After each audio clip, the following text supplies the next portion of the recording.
Welcome everyone. Today we're going to be talking about whether registered donors should have privilege on receiving organs above people who are not registered donors. So I'm Rosanne de Jong and I'm sitting here with Sebastian, Valentina, Alexa, Santiago and Jimena. As you might know or not know, 21,000 people are currently waiting on a transplant. And of these 21,000 people, 7,000 people will probably get one. So I would like to know, what's your opinion about this? Well, first of all, we have to be more conscious about the topic. Like, it is, you can visit the National Transplant Center or the IMSS website, so you can know about the topic, be registered for being an organ donor. And it is actually very simple. You just need your name, place of residence, email, and follow some steps for being an organ donor and an organ receiver. But yeah, it is actually a very interesting topic that you should talk with your families, be very open-minded about it, and like, it is a very controversial conversation between mostly families, but it is very necessary for you to start opening with them, talking with them, etc. Do you agree with the priority system? Yeah, I agree. I think the system is good. I think organ donor should be talking in schools and to everyone for it be more common. I don't agree with you because the system is really messed up right now. Like, a lot of people don't know the consequences that come with it. For example, if you donate organs, if you're a donor, if you get to the hospital and you're really ill, they're not gonna treat you like they're not gonna save your life like they should, just because you're a donor, and they want to already take your organs and save someone else's life, and they're just gonna let you there to die. Does it happen a lot? Yeah, it does. And also, I think that I don't, like, off the top of the list that are waiting, there are rich people, and then there are like famous people, and where the people that live like in the countryside or in the other parts, you know, like they're left behind. You know? Talking about people that live in the countryside, which is a great percentage of people that live in Mexico. How are you treating those people? Like, how are you going to inform them about this new system that you're trying to implement? Because in order for them to have a chance receiving an organ, if they need one, they first have to be informed and they have to be signed in to the system. So how are you going to make sure that all of these people get the organ that they need? Of course, strategies must be implemented to promote donation culture through commercials, programs on television, radio, cinema, as well as digital marketing through social networks. Because among the causes of refusion were ignorance of the process of suffering from a disease that contradicted donation. The survived population attributed the lack of donation to secrecy of advisory champagne. So this is there's a lot of people that don't know about how the system works, like you said, so we'll be implementing to promote this donation culture.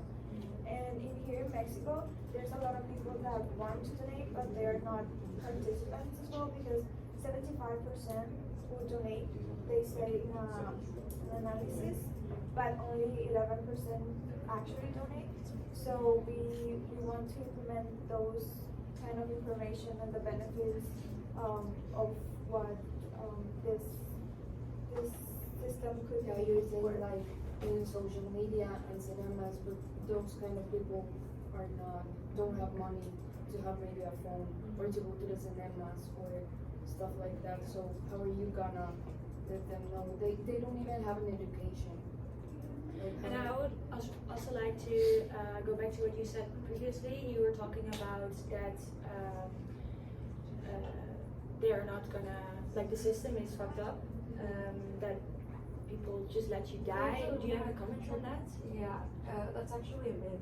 Like doctors cannot do that. Their job is to save people's lives, and that's a really bad constructed myth that's going around media. That I think that in the promotion of organ donation, we also have to put those myths to rest because they're really harmful. The organ donation saves lives and doesn't harm anyone in any way because it's illegal for a doctor actually to not treat a patient just because they are organ donors. So that's a myth. And also there's this myth that they put in the death certificate organ donors as if they're dead when they're not actually dead. And that's actually also a myth because that's illegal. Like people who are organ donors, they actually have to go do more examinations and a lot of trials with the family so they can see if they are actually compatible to save other people's lives. I didn't say that they're not going to treat you. I just said like they're not gonna try enough That's to also save you. No, but I'm talking about you don't know. Like we're privileged and we can go to a private hospital, but like people are waiting in the EMS to get a surgery, and the wait list is 1 year, and you don't know if that person's gonna live that year, you know. And also, the doctors there, they don't get paid a lot, so they don't care what they do. Like if you die, they don't care. So that's But what I'm that's talking about. another important issue that's going around in Mexico with the lack of how doctors are paid very little, and that's the reason why that we have a lot of deaths in public hospitals. That's why they don't care. But like, it's not Okay. derived by the organ donation system. Okay, I think we've talked about it enough. Something else that's very important to talk about and that's very controversial is religion. I don't know, Santiago, maybe you have something to say Yes, about I that? mean, how are you gonna treat the families that maybe their certain religion that they follow? How are you gonna treat them? Because maybe for you, their bodies do not know, like, don't have any value, like when you die. But what about the religions and the families that do have a value for their bodies and maybe even sacred value? Like if they're in the wait list, they're gonna leave them behind because they're not registered. They're, If or you register they're as not well? gonna even enter the system because They're not gonna be That's entering the system, and they're just gonna be left behind. Well, yes, of course, religion is a very important topic here. Most families maintain a religion where the body has to be the same when they die. The organs cannot be removed. But that's actually every religion is respected. Every opinion, it is not. It is like free, and actually, it is a decision. If you want to make it, you can make it. If you don't, you just don't.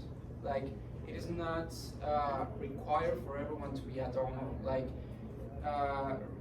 religion in families, of course, they don't talk about it. They don't.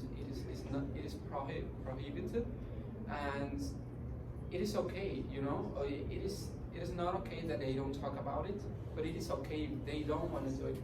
Like if I want to do it, I can do it. If you don't, you just don't do it. So it is not for everyone, but it is something that could save your life one day and can save the life of another person. Okay, Yes, thank but- you. I would like to continue now. Sorry. Yeah, so I think we can all agree that there should be more awareness and people should talk about this topic more. Also in some places where there might not be enough education on this. And it's very controversial. If some things are myths or not, maybe there should be more research into that, if it's equal rights in every place in Mexico. And yeah, I think we can all agree that if this system would be like implemented, that a lot of lives would have been, are going to be saved. So I think for next discussion is something we can elaborate on. Thank you. Thank you very much.